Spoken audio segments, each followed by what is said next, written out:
โอ้พี่น้องเอ้ยฝนก็เกี่ยมล้อได้นี่นะขนาดบนแล้วฝนก็อยากตกมาเซอร์แล้วนี่นะพุ่นมืดฟ้ามืดฝนล่ะนะครับมันแล้วกันเด้อพี่น้องเอ้ยมากินข้าวนำกันเด้อนี่มีตำส้มมงมีซอยมีแกงพี่น้องเอ้ยเนาะมาเบิ่งอันผลงานของพวกเราตั้งแต่เช้ามาพี่น้องเอ้ยเนาะนี่โถสุดยอดงามหลายพี่น้องเอ้ยขอบใจFCผู้มีน้ำใจแบ่งปันเหมือนฟ้าบันดาลให้สร้างรายการนี้มาช่วยเหลือคนทุกข์คนจนหรือคนด้อยกว่า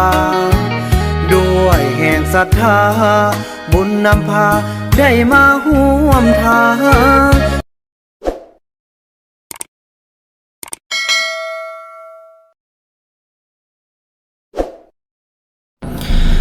ทักทายสบายดี FC ของบ่าวบ่นำกันเบิดสู่คู่สู่คนพี่น้องไอ้บ่ว่าสิอยู่ภายในหรือว่าอยู่ต่างประเทศกันเนาะพี่น้องรายการนี้ก็เป็นรายการที่ต่อจากคลิป EP ที่แล้วเนาะคือว่าเป็นการจกน้องป่าเสร็จนะครับการช่วยเหลือจากย่าแม่เจียวอนเนาะอยู่ทางสหรัฐอเมริกาจำนวน500เหรียญพี่น้องเนาะคลิปนี้โอกาสนี้ก็เป็นโอกาสที่บ่าวนำออกมาซื้อน้ำเนาะซื้อน้ำแล้วก็ซื้อเครื่องดื่มให้ทาง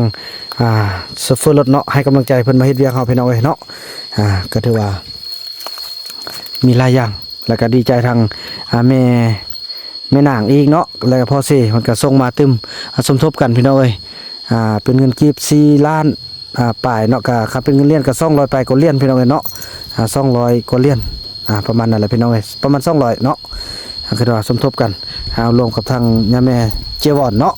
แต่ว่าในการที่ว่าจกน้องปลาแล้วก็ไปอนามัยต้นไม้พี่น้องเนาะโอ้ยดีใจพี่น้องช่วยกันคนละไม้คนละมือจังซี่แหละบ่าวนำก็ดีใจที่ได้เป็นสะพานบุญให้เนาะจังซั่นพี่น้องบ่าวนำก็จะได้ขออนุญาตเอาในไปให้ทางคนละเนาะทางทีมงานกำลังจกบ่ฮู้ว่าฮอดขั้นตอนใดล่ะพอเมื่อกี้บ่าวนำก็ไปสั่งท่อพี่น้องท่อรถทางจะมาใส่หั่นเนาะคันว่าท่อน้อยมันก็สว่างญาติมันสิอนาคตข้างหน้าเกิดว่า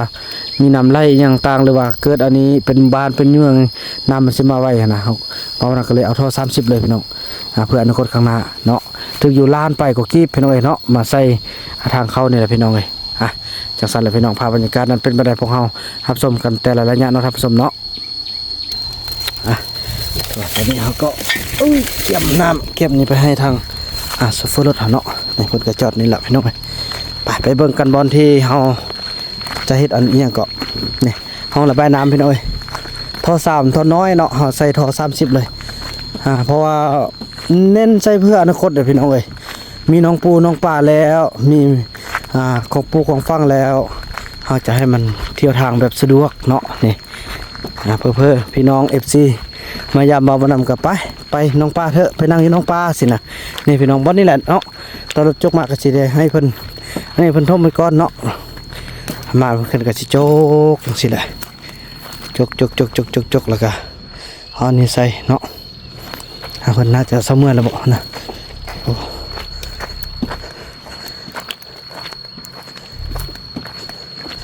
ฮอดกันตอนใดแล้วเนาะไปใส่หมดแล้วอันนี้ก็เป็นทางเข้าตัวหน้าสิแป้งถึงผิดแล้วพี่น้องทางเข้าแล้วน่าจะนั่งเศร้าเมื่อยบ่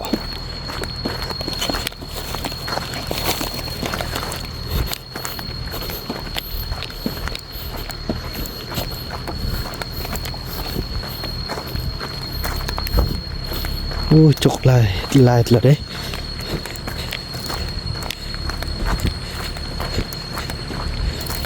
อันนี้เมียเพิ่นก็มานำพี่น้อย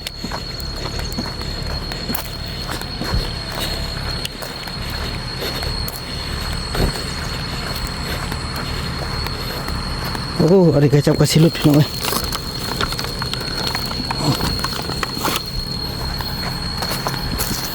โอ้ลึกเติบแล้ว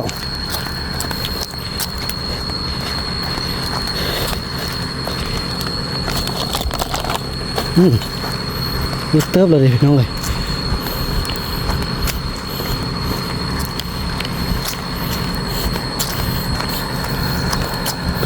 ดเป็นละเอียดขนาดเลย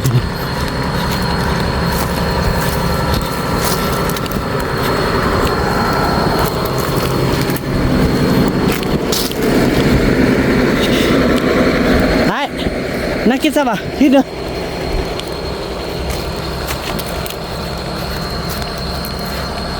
โอ้โถลุดมือ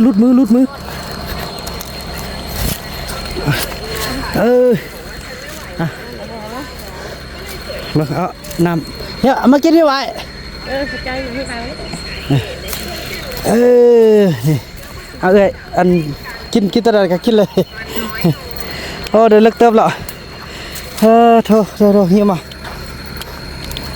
โอ้จบไปแล้วนี่เนาะกินน้ำก็ได้กินได้ก่อนก็ขอจับกินอันเอ็มลอยกินอันนั้นนะโอ้เลิกแล้วเด้นี่โถคุณสุดยอดเลยพี่น้องเลยเนาะมันอะไรมุมเดียวได้มุมเดียวงามลาย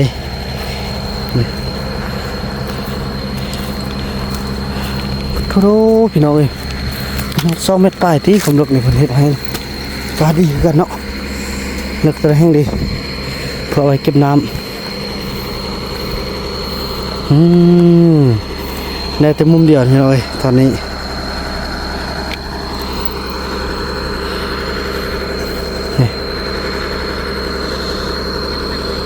อันนี้เพิ่นเฮ็ดกันคูงามเลยนี่คิดดินเพิ่นก็ไว้เทิงพี่เนาะพาละเอียดขนาดพี่น้องงามหลายเทิงเนี่ยก็ปลูกหัวสิไข่ปลูกหยัง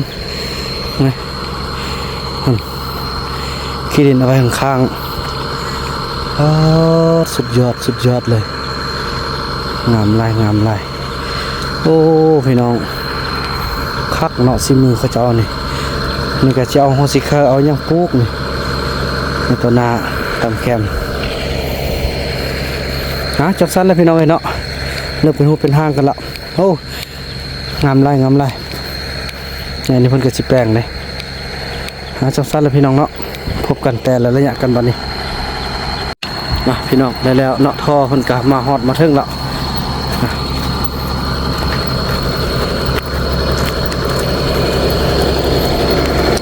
โอ้พี่น้องได้แต่มุมเดียวนี่แหละมาฮอดพี่แหละพี่น้องเอ้ยมือนี่สิแล้วหรือเปล่าเนาะแม่นกระยายออกมาพี่ละโอ้บ่มีนอใส่หนอเอาไปพุ่นเอาไปพุ่นไปพุ่นเอาไปแคมทาง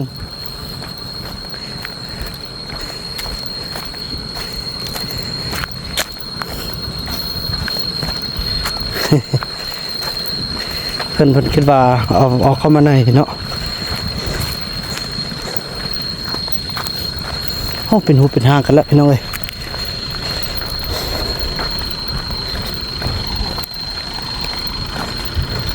ไว้ทั้งล่างไงไว้บนเข้ากันนะ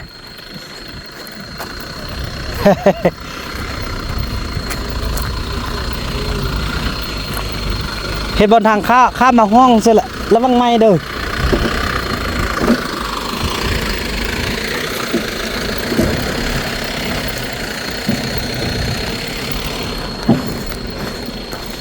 ลานป่ายพี่น้องโอ้ทอหนึ่ง200,003ตอนบาวบุญนำค่ายอันนี้มีแต่ปอกละ80,000 กีบพี่น้องตอนบาวบุญนำเป็นผู้ผลิตค่ายอยู่ที่นี่ลักแดนเนาะอยู่นำแม่น้องเทพเนาะ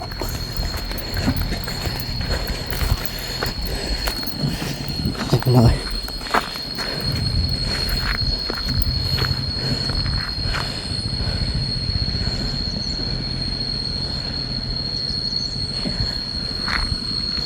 ชื่อลงแบบไหนวะ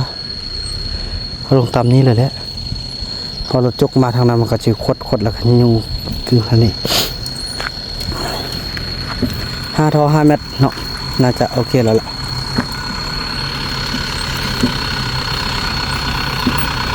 เรื่อยๆหอนให้พี่น้องเลย เอาลงเลียนไปนี่เอา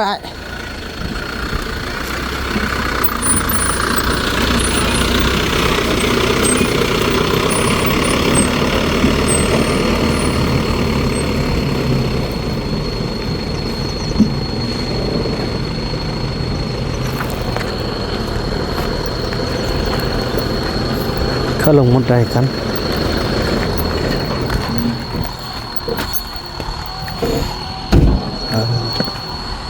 สั่นไหนจึงลงเนาะโอ้ฟังนี้ก็ให้ส่วนฟังนี้ดินบ่งามพี่น้องเป็นป่าหิน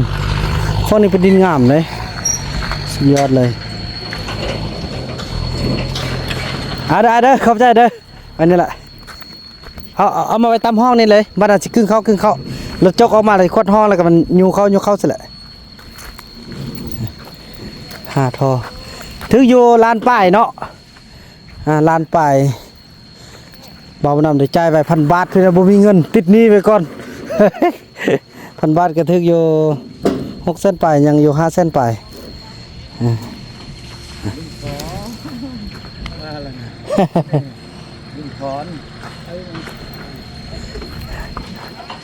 ท่อมาไว้นี่พี่น้องไปเบิ่งนั่นต่อก่อนอันนี้มันเนี่ยโอ้ถูกมันเนี่ยนี่นั่นเนาะอย่างมาฮอดพี่แล้วพี่น้องโอ้มันบ่แม่นแต่10 คูณ 20แล้วพี่น้องเอ้ยมันก็เป็น20 คูณ 30ตี้นี่นะเพิ่นสิออกให้เบิดเพิ่นว่าเช็ดให้ละเอียดเลยเพิ่นว่านะ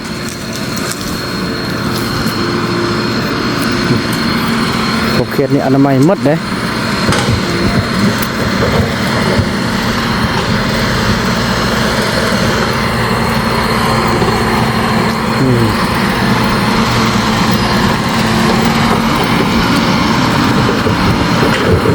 อนามัยหมดเนาะ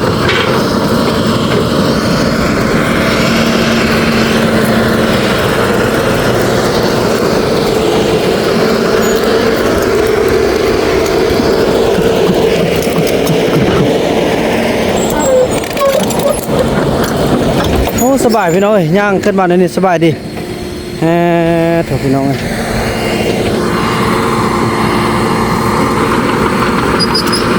อันนี้มุมเดียวพี่น้องเอ้ยเนาะ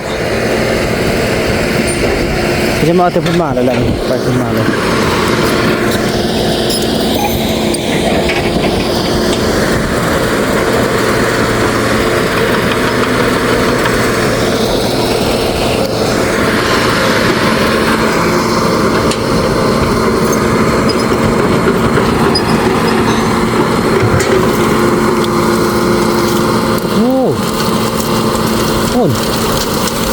ปา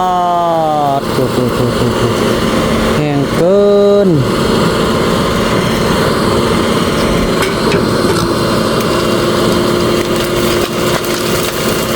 ปัดโถกิ่งอมลอมเลยพี่น้องเอ้ย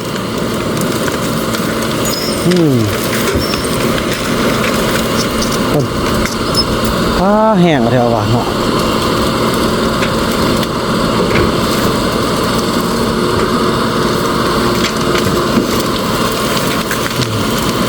คนเนาะ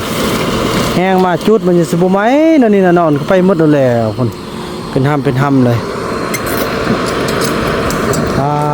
ละเอียดอีกพี่น้องเอ้ยนี่ก็จุดก็ไปหมดแล้วยำนั่นเนาะอันนี้ก็แห้งหมดละมันแห้งเต็ม3-4 มือจุดได้แล้วนี่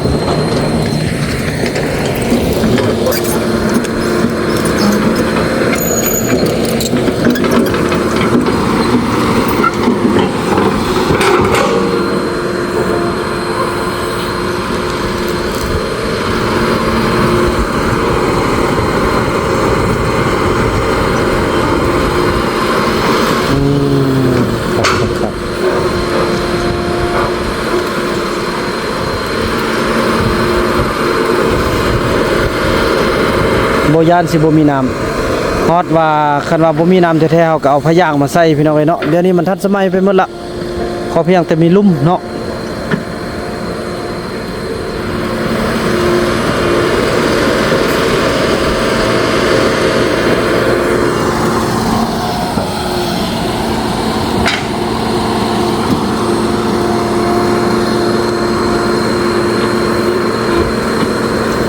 ใหม่นี่เด้อพี่น้อง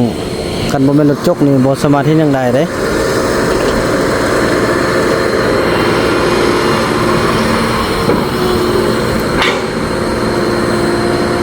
ก็สิได้น้องโอ้พี่น้องเอ้ยเนาะ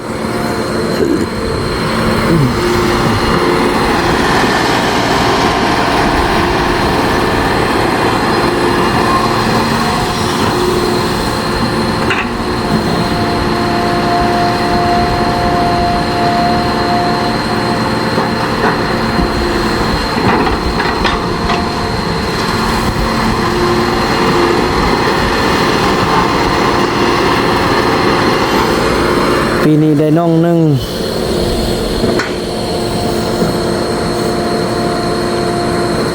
ว่าบ่ได้ปีหน้าค่อยเพิ่มตื้มพี่น้องเอ้ยเนาะเลี้ยงน้องปลาดุกน้องหนึ่งเลี้ยงน้องปลาอิหยังที่เขาเจ้าเคยเลี้ยงนะปลาเก็ดนั่นน้องหนึ่งซอกผักตบมาปล่อยพี่น้องเอ้ยเนาะซอกแหนมมาใส่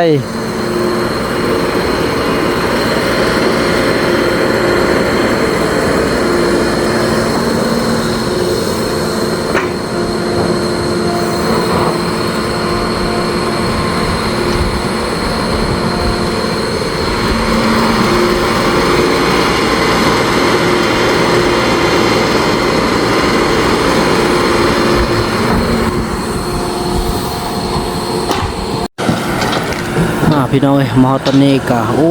กว้างพอสมควรแล้วพี่น้องเอ้ยเนาะก็เก็บมาพี่น้องเอ้ยต้นไม้นี่ก็สิได้ลงหมดได้พุ่นเนาะเรียบร้อย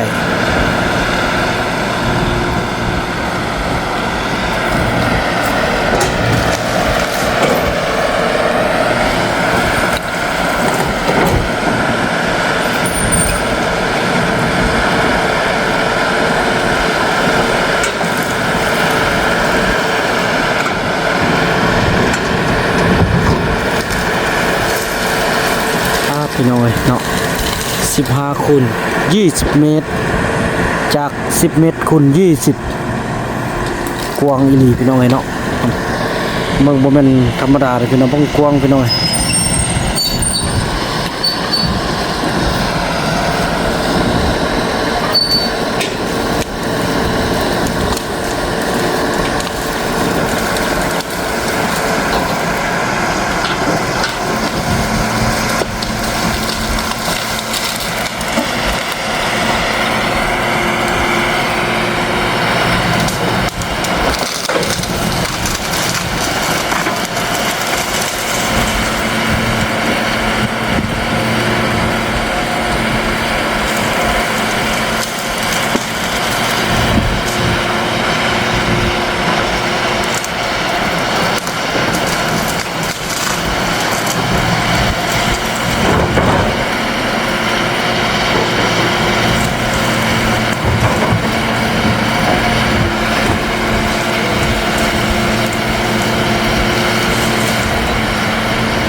จะเอาต้นไม้ใหญ่ลงเลยมัน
เป็นยังเนาะแกงส้ม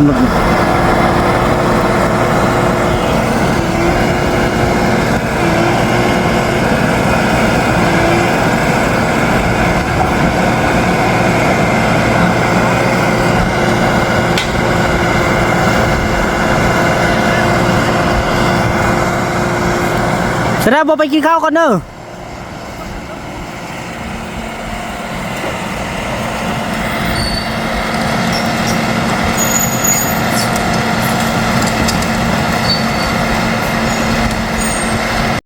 ขายพิซซ่าแล้ว เนาะโอ้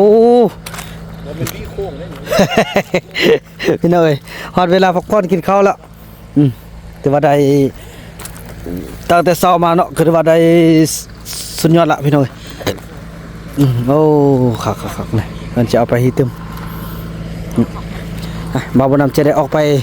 หาซื้อของกินก่อนพี่น้องเพราะว่าสิออกไปกินน้องมันก็ซ้ำเสียเวลาเฮ็ดเวียกเฮ็ดงานเนาะ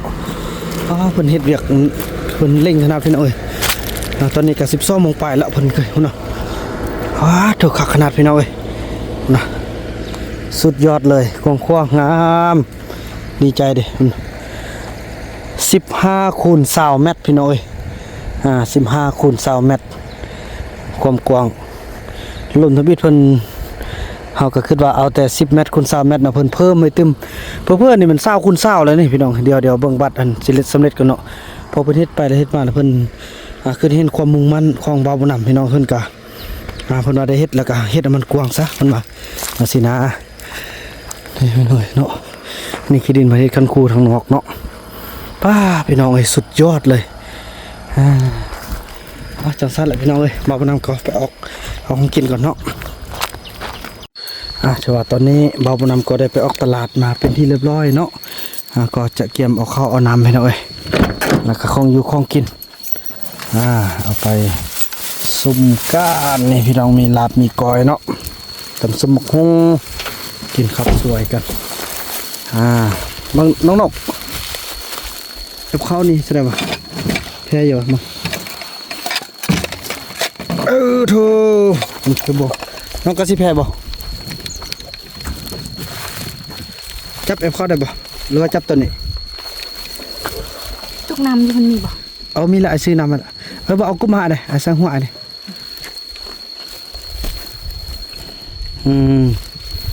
เอาเอฟเข้ามาเลยเด้ออัดตู้รถเด้อไปน้องเอ้ย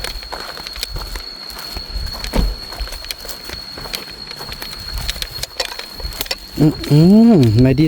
แข็งไปพี่น้องเอ้ยสาวๆมันเมื่อยได้พี่น้องเนาะมึงหิวเครื่องเลยลืมล็อกรถบังอุ้ยโอ้พี่น้องเอ้ยฝนก็เกี่ยมล่อได้นี่นะขนาดบนแล้วฝนก็อยากตกมาเซอร์แล้วนี่นะพุ่นมืดฟ้ามืดฝนล่ะให้มันแล้วกันเด้อพี่น้องเอ้ยมากินข้าวทำกันเด้อนี่มีตำส้มมงมีซอยมีแกงพี่น้องเอ้ยเนาะมาเบิ่งอันผลงานของพวกเราตั้งแต่เช้ามาพี่น้องเอ้ยเนาะนี่ถูกสุดยอดงามหลายพี่น้องเอ้ยต้นใหม่ใช่ได้ต้นใหม่เลย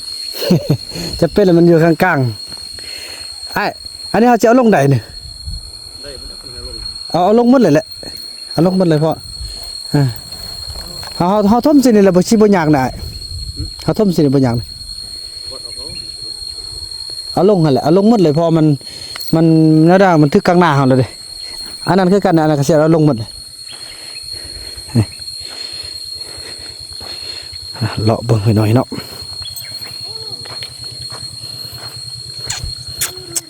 สุด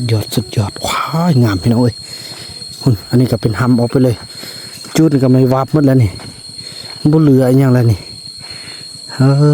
สัตว์ว่าแห้งรถเนาะซุ่มราคาแน่รถก็ได้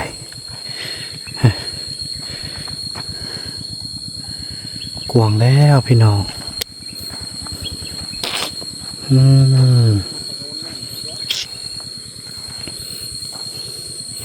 นี่ก็แห้งอันนึงก็อันนี้ก็จะให้เพิ่นเอาลงหมดเลยบ่ยุบลงเลยซุบๆแล้วก็ เอาลงหมดพี่น้องเอ้ยนั่นน่ะก็เอาลงหมดแผนพัฒนาต้องบางอย่างเขาก็ต้องเอาออกเนาะเสียดายอยู่แต่ก็จะเป็น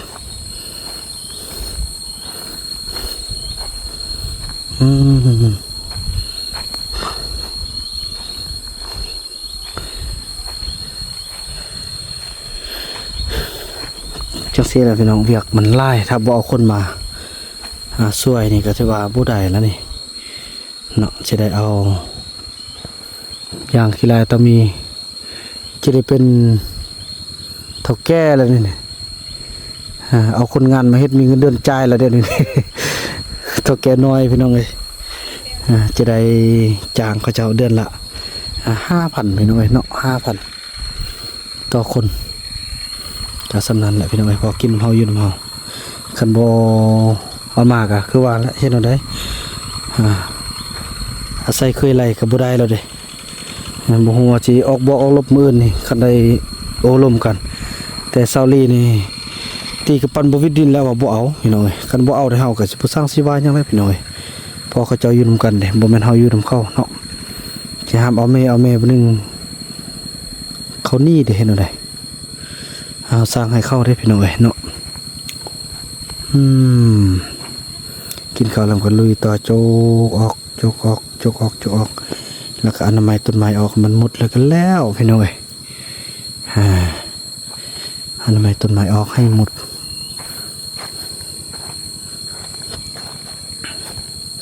คืนนี้ก็สิมันปลูกพืชใส่เนาะปลูกอีหยังใส่เนาะพี่น้องเอ้ยเนาะกันอย่าให้ปลูกหยังละบอกแนะนำบอกเด้อตามคันคูนี่นะพี่น้องเอ้ยเป็นมะพร้าวบ่เป็นต้นมักมีมะม่วงบ่เนาะประมาณนี้แหละพี่น้องเอ้ยจะได้ปลูกออมปลูกกับปลูกนั่นนี่แหละอันนี้เฮ็ดพอนั้นหาย่างไปย่างมาเนาะ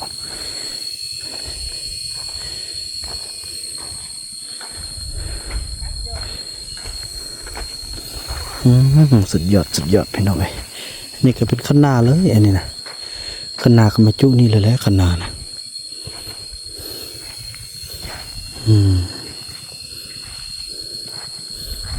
นั่นแหละพี่น้องเนาะถือว่าคลิปนี้บอกมานำจะขออนุญาตจบคลิปกันสักนิดก่อนพี่น้องไปกินข้าวกินน้ำเนาะแล้วก็พบกันตอนต่อไปหุ่นไอบุญมี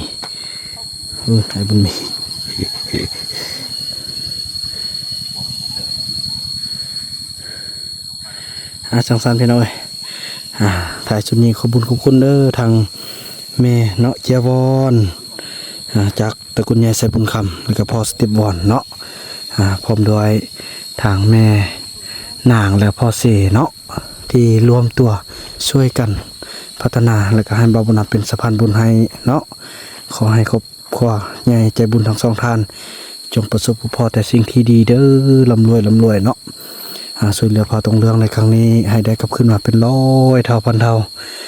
เหตุอันใดก็ขอให้ได้ทำความมุ่งมั่นพัฒนาด้วยเนาะจังสันเลยพี่น้องคลิปนี้บ่าวบุญนำขอกล่าวคำว่าสบายดี